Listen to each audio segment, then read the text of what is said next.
this show, you'll find inspiration, motivation, and advice from experts, as well as valuable tips on how to get started or improve your business.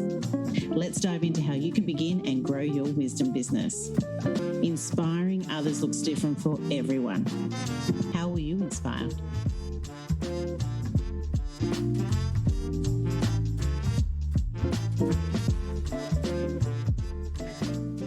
Welcome to the Wise Dome podcast, and today we're chatting with Candice Burningham. How are you today, my love, and welcome. Thank you. Very well. Happy it's Friday. Oh, yeah. Tell me about it. Tell me about it. So I want to let our audience know Candice is one of the amazing women who was part of a cohort through Scale Investors, a program that they were running called Empower Ed, and we were learning all about funding and, fundraising and all that sort of jazz. And it was mind-boggling, wasn't it? It was. It really was. But it was an awesome adventure, I think. So, but what I, wanted to do is just share Candice's story on this podcast so people can hear, what you've had to do and how you've gone from idea, conception, all that sort of stuff to the phase you're at now and where you're planning on going. So if anyone else out there is thinking of doing something, has an idea, and so forth, to share it, because I think what you're doing is amazing as well. Yeah, thank you. So tell us, lovely, what is it that you're doing and why? How did it start? So my kind of background was I was a career executive assistant for 20 plus years. And I was living in London, and obviously COVID hit and I lost the ability to come home, and that just freaked me out. And I was just like, I need to get home as soon as I can. So by August 2021, I just took a chance, booked with Singapore Airlines, and plenty of friends just got knocked off. So I was like, I'm just going to see what the universe says. And I got on. And I was like, oh, my gosh, this is meant to be. And that's when I got to Singapore, and I'm like, even if I get off at Singapore, I'm like halfway there. And then I got to Australia, and I was like, okay, I'm meant to be here. Like, this is good.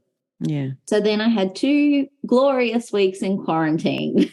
Yes. Yeah. It is a lot of time to think. Yeah. So that is where 2 businesses came about, was too much time to think. So the idea was I was coming home for 4 months, and I was going to have Christmas and turn 40 here and then head back to the UK. Right. And then I was looking for some jobs, and I thought, I'll do some temp work while I'm here, because what am I going to do while everyone's at work? Yeah. And so I was looking for admin temp jobs, and there was nothing. And so I kept asking people, like, where do you find these jobs? And they're like, oh, you just got to kind of go from site to site, or look at this, or look at that. And I'm like, what do you mean? Like, what, why? So I started asking recruiters, and they were like, it's just become too expensive and we can't pass on that cost. So we're kind of meshing 3 jobs together. And then when people kind of ask about it, then they would give like 3 options kind of thing. Oh, wow. Okay. It was a really bad way of doing it. And so I was like, this is terrible. So, and the other thing is, like, when I was like putting in LinkedIn, executive assistant came up, but it was an assistant store manager at Lululemon. Oh, okay. I was like, this is not helpful. So that came up with the idea of having a job board for admins. Yeah. And so that's what Admin Avenues was meant to be. So I started plodding away, doing that, found a theme that I liked, plugged it into WordPress. Happy days, we've got a job board. And I was just so naive. I thought, yay, I did it. There you go. Does it, yeah. Oh, God. And then I went out to market being like, hey, I've got this job board. And they were like, cool, but we're not going to manually put jobs in. You need to have like ATSs, which is like your job adder, your broadbean, your interview, because it's all a tracking, it's all CRM, it's all these things that we use in our business. I'm like, oh. Okay. So I went back and I'm like, how do I do that? With a lot of money. That's how you build that, with a lot of money. I was just like, are you kidding? Like, this is no longer a little project here. This is like a tech investment. And I was like, okay, if we're going to invest in this, let's do it properly. Yeah. So I started doing that, and I started getting traction with that, and people were happy having a place with admin jobs. But then the kind of community feedback was, we want more. And I was like, okay. And they were like, we want like a one-stop shop for admin. So while we're there, we can look for education pieces, we can look for recruiters, we can look for information. I was like, okay, yep, cool, I can do that. Yeah. So started building it out as a one-stop shop for admins, for Australians. Yes. And then on LinkedIn, obviously talking about it and whatnot. And I have a global audience because I've lived overseas. Yeah. And they were like, we want in. And I'm like, okay. So I opened it because I had it geo-blocked. And then they were like, yeah, we want to be part of this too. And then all of a sudden it became this global admin network. So I was like, okay, this is cool. But like, oh my God, what have I done? Yeah. But it all happened for the right reasons. It's all kind of blown up in the right ways. And I think it's 2 weeks ago now, we acquired a business called the Admin Collective, which is a membership platform, a global membership platform. And I was like, I always wanted a global membership platform. There's no point in reinventing the wheel. No. A friend of mine, Nick Ginsburg, was selling his. And so I was like, I want it. I want to buy it. And we had the same values, same alignment and whatnot. So with, a few months of fleshing that out, I acquired it on the 1st of July. And it was just such a lovely reception from the community. They were like, yep, you're the right person to take this community forward. The members were happy. And we blew up in our numbers from what we thought it was going to be. So it was lovely to see that expand was that way. Yeah. Yeah. Then that kind of got me to the point where I was like, I think I can make this something that's not on the market. I think I can make this a global admin platform where we can have jobs, we can have education, we can have training, we can have everything all in one place and have the community. Yeah. So that's how I kind of came about to work with scaled investors. Well, actually, I'm also a member of One Roof, which is females entrepreneurs. Yeah. They had an affiliation with Scaled, and I was like, oh, I'm going to do that.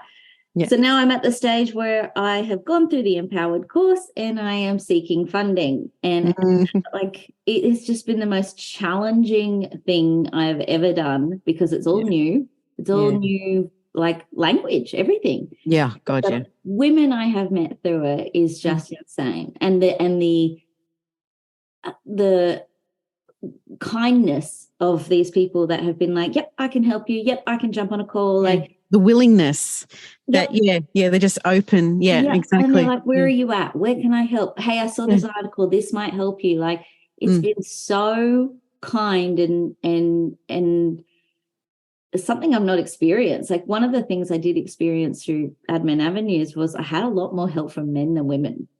A lot of women didn't seem that happy for me or to help me. And I was like, this is really underwhelming considering that's very interesting, isn't it? Yeah. Female, profession. And then when it came to this, it was like all these women were happy to help. I'm like, okay, you just need to find your right tribe. Yeah, that's it, isn't it? Yeah, you do. The tribe. Yeah. True. Yeah. So that's kind of where it's been at, and then still trying to figure out how to go through funding and whatnot. But it's just been such an incredible journey to get here. And I can't recommend it enough to people to say, look, do your homework. Don't just think you can start a business and go out there to market like I did. Do your homework, but also like get involved with these kind of cohorts, get involved with memberships, groups, find people, coaches, find people that want to help you and join groups like One Roof, which is all founders. Like we're all going through this. We're all founders in One Roof. That's right. Yeah. And that's how I've kind of that's how I've built. That's how I've learned is by the kindness of these people of being like, yep, I can give you half an hour of my time. And it means the world to founders who are finding their way. Exactly. And you know I hope to give it back too. I hope to I know. I'm constantly like, what can I do for you? Yeah. What can I do? Because there's so many people willing to help. Exactly. And it's an amazing, beautiful feeling when you know, wow, that is just awesome. Like you think you're alone at the start of this sort of journey and you're just sort of like, okay, this is my idea. This is I'm going to do this. Da, da, da.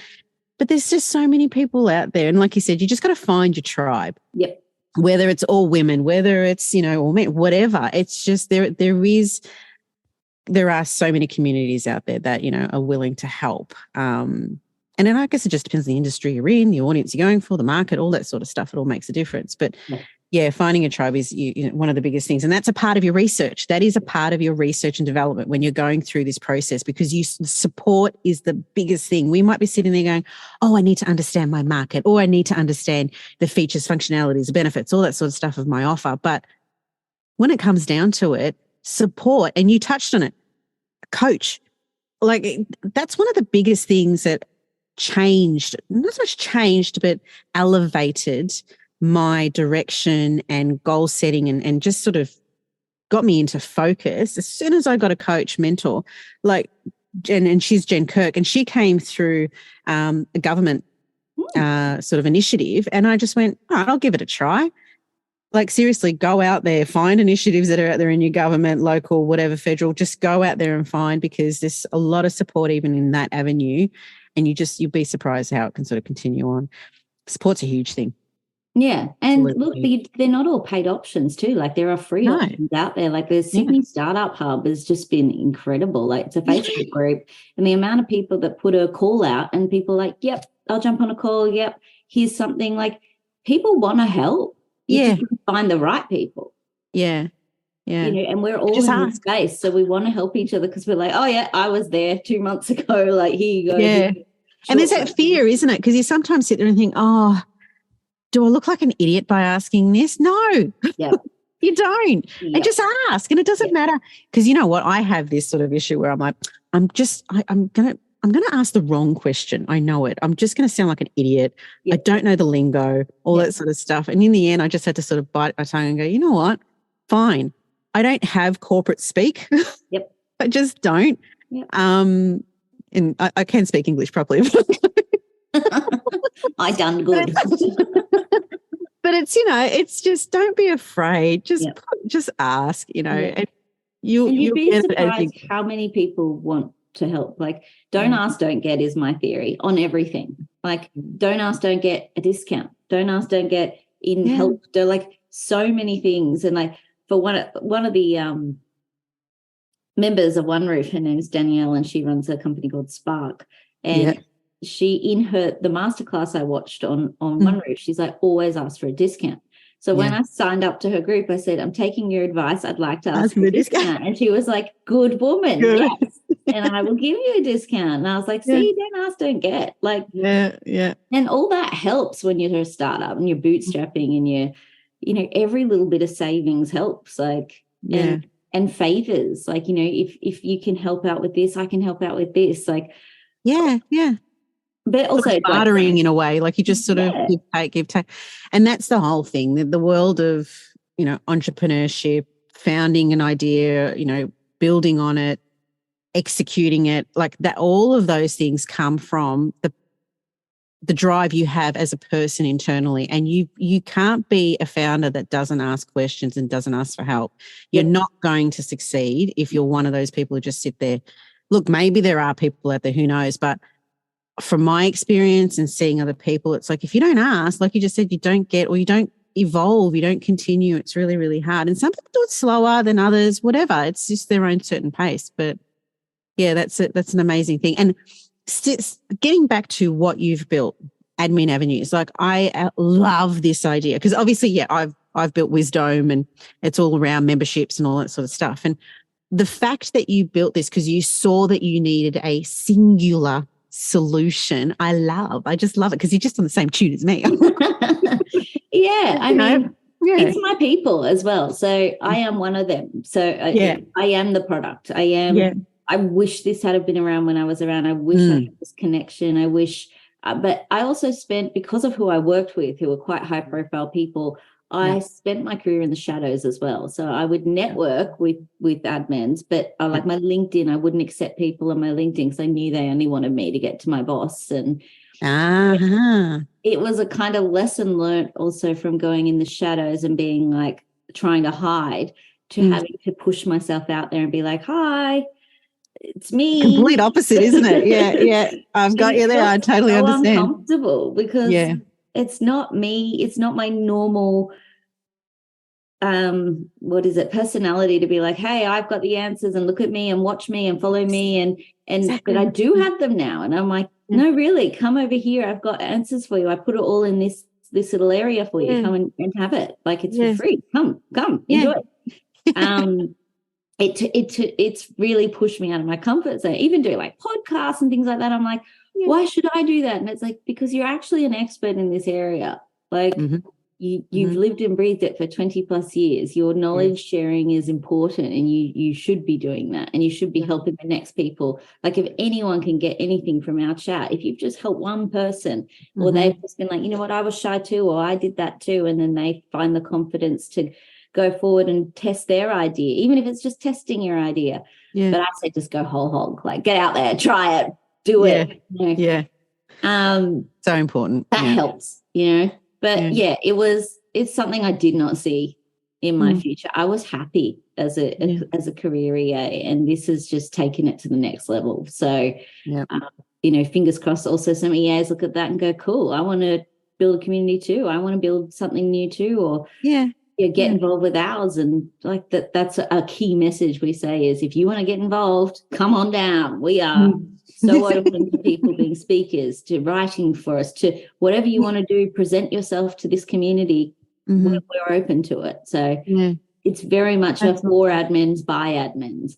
And that's so good, because that's your niche, that's the market. And the fact that you thought outside the square too, to actually branch and build your reach by, you know, joining and taking on that extra member base is bloody brilliant as well. Like, you know, the marketing mind's there. You've got the mind to scale your business, that's for sure. And going down that direction. So obviously you provide free access. What is your business model based on then? So for income. So we provide free access. It'll always be free for admins on Admin Avenues. So that it's admins never get anything. Like, and it, you know, if you can put on a free event for them, they'll come. Like, they're so appreciative of it. But like, people forget that, like, they're the gateway to everything. Like, they're the gateway to the people you want to speak to. They're the decision makers of where an event is held. They're the decision maker on who they book for a speaker. Like, people forget how important these people are. And so, you know, we want to keep Admin Avenues free so that people always feel they're welcome and that they can be part of this community. And then when we bought the Admin Collective, we wanted to keep it. There's a free option to do it. So it's on a Circle platform, and you can join as a free member and get involved and have some fun in there and connect with people from all over the world. There's literally people from all over the world. It still blows my mind that people in Israel know who I am. Like, South Africa know who I am. I'm like, I don't even know who I am. How do you know? It just excites me every time. I'm like, there's someone from Zimbabwe. But then we also have the paid option as well. So in the paid option, we have like master classes and things like that, where we get people to. We have some big hitter people too, like some people that in the admin space that, like, they're worth listening to, they're worth learning from, and so we keep that there, and it's a library that people can tap into whenever they want. We've also got a mentor group that's being built at the moment. We've got templates, we've got like all sorts of goody stuff that honestly, for $1 a day, it's such good value. And if you were to pay to join one session, you may as well pay for the month. Like, it's the same price. So and also we give members a business case letter for them to use their L&D budget as well, to be able to say, actually, this is part of my training, this is what develops me as an admin, my connections, my network that the company benefits from. For instance, there was an admin group recently where someone was trying to get a meeting with someone else, and they were like, no, I've been trying to get a meeting with you. And they're like, oh, okay, let's put it in the diary right now. Like, you know, that kind of connection. Power of network, And that's through these communities. So the company should be stumping up to pay for the L&D for admins, things like that.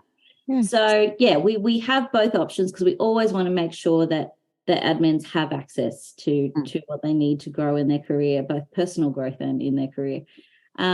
And we make a really safe and inviting space. So we've got, an LGBTQIA plus community. We've got a neurodiverse and ADHD community, which is the first that I know of that has made these spaces so that people actually feel like, hey, I've got a space where I can discuss the challenges that I have in the workplace. We also have a men's group and a women's group where the men are able to discuss, some of the challenges that they do face. Like, it is a female dominant industry, so there are some issues that the men face in that. And there's women's issues that we're discussing. Like I wrote a post the other day being like, is anyone else sweating to death, like having an internal furnace that men don't really want to hear about? Like they don't want to, whereas the other women can understand, yes, I'm sitting here fanning myself. Like, it just keeps it like there's a space for everyone. There's a space for inclusivity everywhere we go. Yeah. So we try and keep it as open and inviting as possible as well. So at any point in your career, if you're a junior burger coming in at junior level or you're a seasoned C-suite executive assistant, the idea is you can help people at any stage, or you can seek help at any stage. Yeah. They both have something to give. Yeah. And provide. And we've got admins that are kind of tapping out at the end of their career, and they're like, well, what am I going to do? Like, I'm not a cow put out. Become mentor or something. I've got real goods to give. And it's like, great. Can you be a mentor? Yeah. That's awesome. And they love it because they get to give back. Yeah. So it's like you don't get shafted once you're out. You're still always part of this community, and you're relevant and you are important, and we're grateful you're able to continue giving that skill set back down to people who are coming in. It's so true. And like, it's interesting here, like just everything you were saying, I relate quite often to, obviously we all do relate to my personal experiences and so forth. And there's a friend of mine who actually is in London. She's from Australia, but she's in London. And and thinking of everything that she's done in admin and so forth, she is the gatekeeper. And like the presence she has in the companies she works for, she like controls a lot of what goes in and what goes out, and that respect that I have for her for what she's done. And I'm talking to you and listening to everything you have there in regards to the service, the support and everything like that. It's like a lot of people sort of miss the value of admin staff. And just I love how you mentioned before, you said gatekeeper, because that's really stuck to me, obviously. It's so true. That is the one of the words I use is gatekeeper, because they are decision makers. Yeah. And the other words I use is business partner, because they're not secretaries anymore. They're business partners, and they are helping in strategy, in decisions, in data analysis. Their role is to take all the key information and put it into a short form so that the CEO doesn't have to spend 4 hours evaluating that fact. It's in a summary. It's like, this is what it is. These are your talking points. This is what you need to, like, it's a second brain. Yeah. People are very smart individuals. And when you're at that level, you are respected as that role, because people are coming to you because you're the answer giver. Like your CEOs are tied up doing so many other things, and you're waiting on an answer on this, that they're empowered to be like, yes, no, go back with this. Like, it's such a important role in business, and unfortunately it's a lot of the time it's still not recognized for that. One, which is crazy. Yeah, as a business unit, but two, in the pay. Yeah. But and I was literally about to say, and the pay too, because you're action takers as well. Like, you're actually rolling out the ideas. And it's interesting how, like, a couple of times, conversations, I'm looking for a VA, or I'm looking for admin, I'm looking for and as soon as the mention of the pay rate comes up, it's like, oh, why would I be paying them that much? And in my head, look, I can't, like, my mum, she was admin as well, and she I love the word gatekeeper, so I'm going to use it. She was a gatekeeper as well, and she was working for a government body, and Jesus, like, the pay rate was just not there for what she had to do and what she had to see and go through. It's like, wow, this is just crazy. And seeing that, and I saw her worth, it's like, well, if I'm going to have someone who's going to be like basically guarding our business in a sense, allowing what comes in and what goes out, well, then I'm happy to pay them what they're supposed to be paid and what they ask for. And sometimes you hear, I want to pay I want $50 an hour, and people like, oh, what? I'm thinking that's actually a pretty good rate. So, but look, going back to what you've built and, the tech and everything like that, I have to ask, because obviously someone who's come and built the SaaS as well, what was the biggest challenge you think you faced when you were going through that? Finding a web developer. Yeah. Okay. Like, anyone listening to this, if you have a good web developer, marry them. Yeah. Like, they are few and far between of people who give a shit about your business. Like, they have to a guy who was solely mine. Well, he wasn't solely mine, but he solely worked on my project, and he was just incredible. His name was Matt, and a friend of mine introduced me to him and then stole him for his business when they got funding and they took him on full time. But can't be ungrateful for that, because I got to have him during that time. But he was so good, not only in the technical, but also he spoke code, but he spoke human. Like where I was freaking as the first time founder, and I was like, oh my God, right. He's like, okay, this is normal. He was just an incredible first experience with tech, because I was just like, it was so, when I found out about the ATS that we need to build, I'm like, oh my God, this is the end of the world. Like I've just invested all this money. He's like, it's not the end of the world. It's like, it's just a stepping stone. Welcome to tech. It's just a constant evolution. So he was just such a great experience for that. And then we ended up getting like a small team that isn't just ours, that works, they work on lots of little businesses. So we work with them at the moment, and they've been great.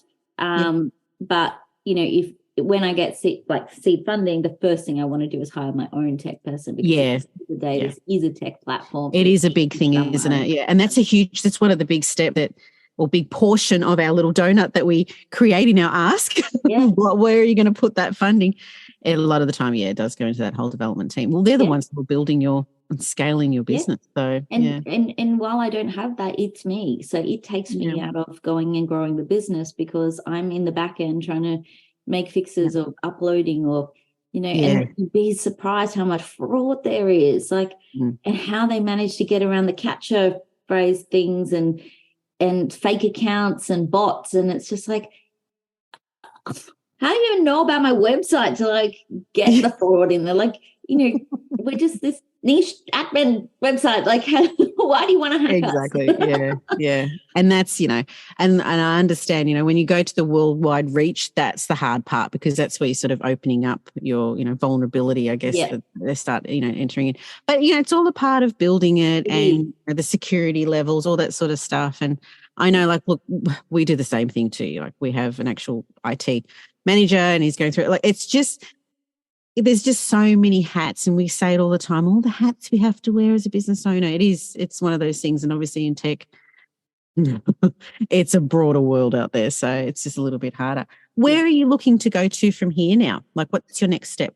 So I definitely want, because I still technically live in London, I'd like to get back and get some of my stuff sitting in storage. So I definitely want to get back to the UK and expand in the UK. I've got some ideas of what I want to do there, but I need to make it properly working in Australia first before I can get back to the UK. But I also want to go to Canada. Yes. Which is always an interesting one for people. They're like, what, Canada? I'm like, you'd be surprised how much is going on in Canada. I know. That's so interesting you said that. I'm sorry, I'm going to say it as well. I say, I want to go Canada. And they're like, why not US first? I go, no, Canada first. It's a thriving economy. And it's got a huge admin base and in the profession, but also they're thirsty for knowledge. They're thirsty for connection. They're thirsty for ways of being able to show the value of their profession. And in the US, there's already so many, and it's so big. But Canada's definitely on the hit list as well.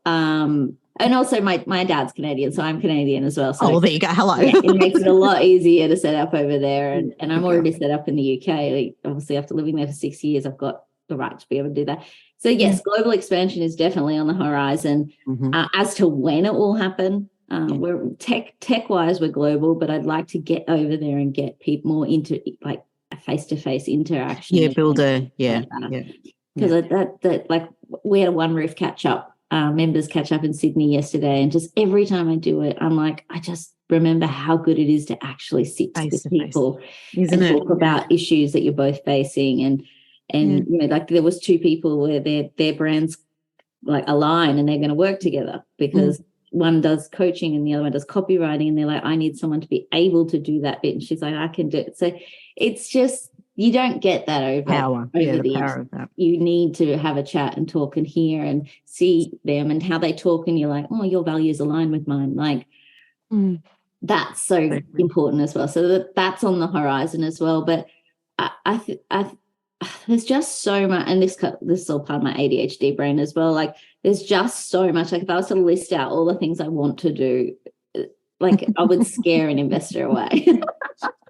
But there is so much to do. There's so much that can be done with the right amount of people involved and the right amount of, tech there to implement it. But it's all about kind of future-proofing the career as well, and making sure, like someone asked me the other day, are you a bit scared that AI is going to take the job of an EA? I'm like, no.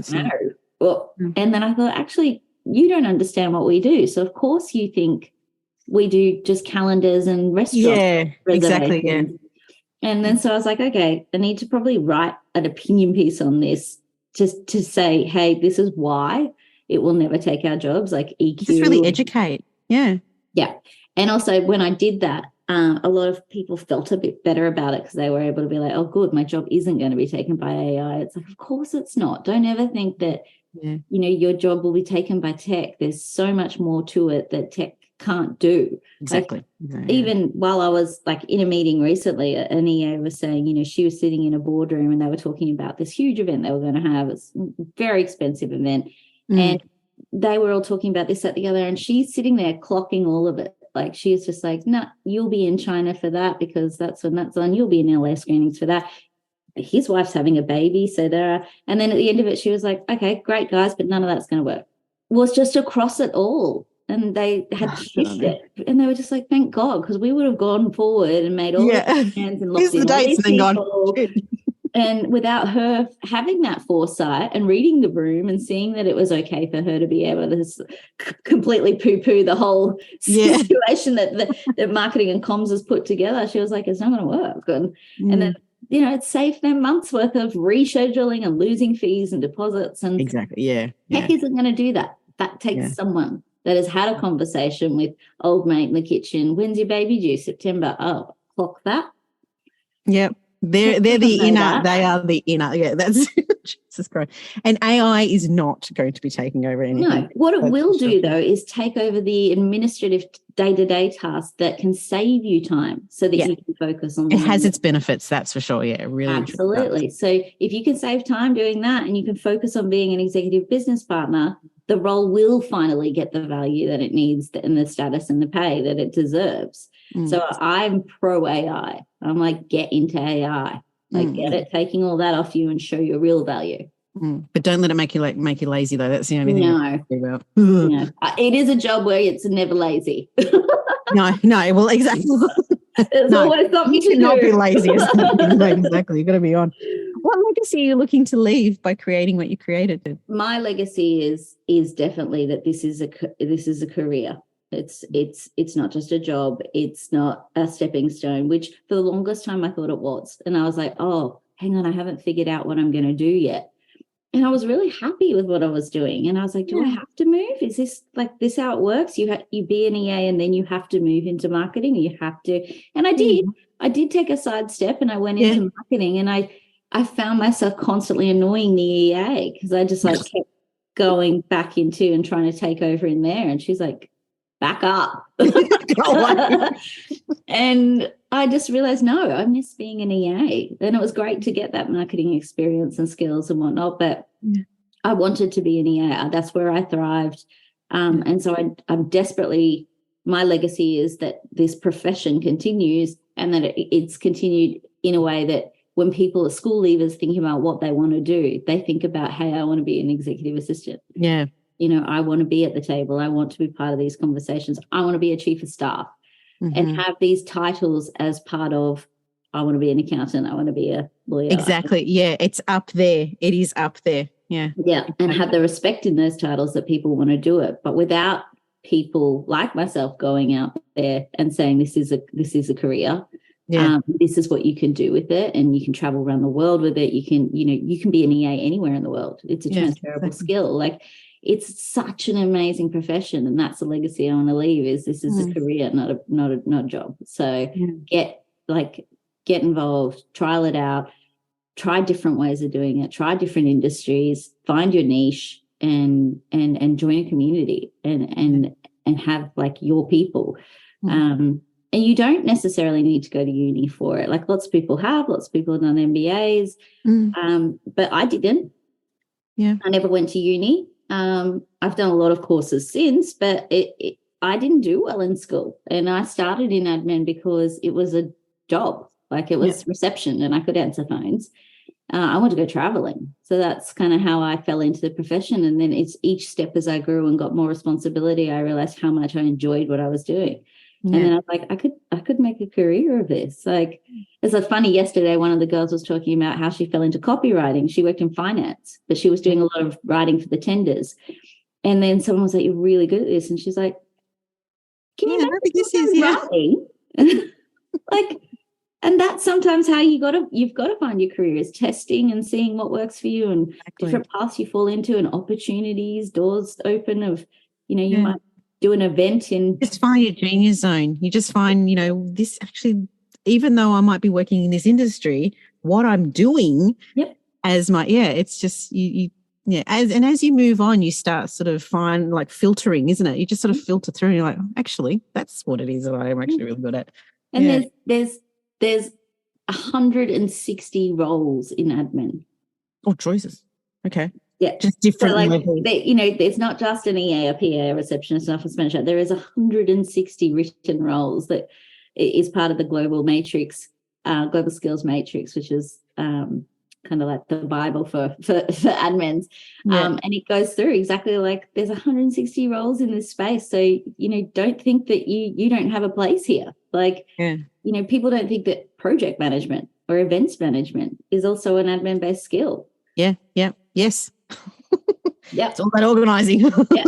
Get shit done. Get shit done. You've been absolutely awesome to chat to today, Candice, and I just wish you so much, just success in what you're doing with Admin Avenues. I think it's an amazing, offer that you have out there, and the fact that the support that you're providing is just awesome to an industry that really needs to be recognised and educated. Those others educate what the industry is about. I think educating others about what you're doing and everything is actually so, so important. Do you have any sort of message or offer that you'd like us to share on the podcast? And all the details will be in the summary below, but is there anything? Yeah, I mean, it's just come and check it out. Like, or if your kids are going through, where they're trying to figure out what they want to do, point them towards admin. It's a really easy job to get into at entry level. There's a lot of perks to it. There's a lot of grants for companies to take in interns so that they can learn a basic skill of administration. And we've got these communities that you can join at any level. So they're welcome from the get-go, and people will nurture them in their career instead of scare them out the door and tell them they're stupid. And, you're allowed to make mistakes here. You're allowed to change what job you want to do. You won't be reprimanded for not sticking with it or not being loyal. That doesn't exist in this space. So we welcome everyone to the Admin Collective. Whether you want to do the free version or the paid version, that's up to you. But we always make sure that there's free spots for admins to join these groups. Same with Admin Avenues. It's a one-stop shop for admins. Come and check it out. If you know anyone in admin, tell them about it.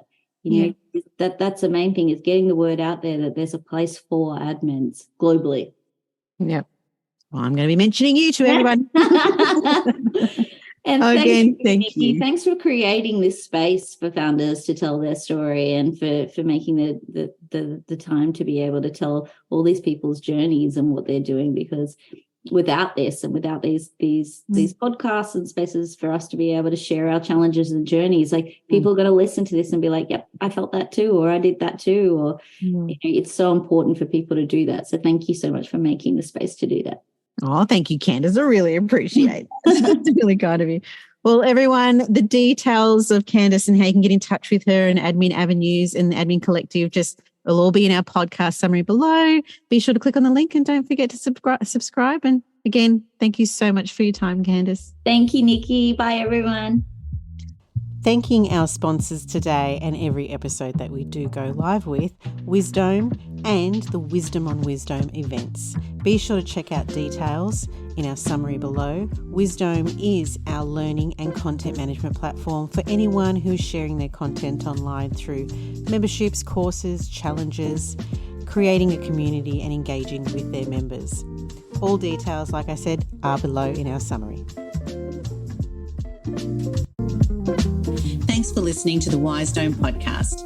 If you enjoyed and have been inspired by this episode and you'd like to support the podcast, do subscribe and please share it with others. Post about us on social media or leave a rating and review. To catch all the latest from me, Nikki Kelly, you can follow me on Instagram at Wisdom Podcast, WISEDOME podcast. I'm Nikki Kelly. Thanks again, and we'll catch up next time.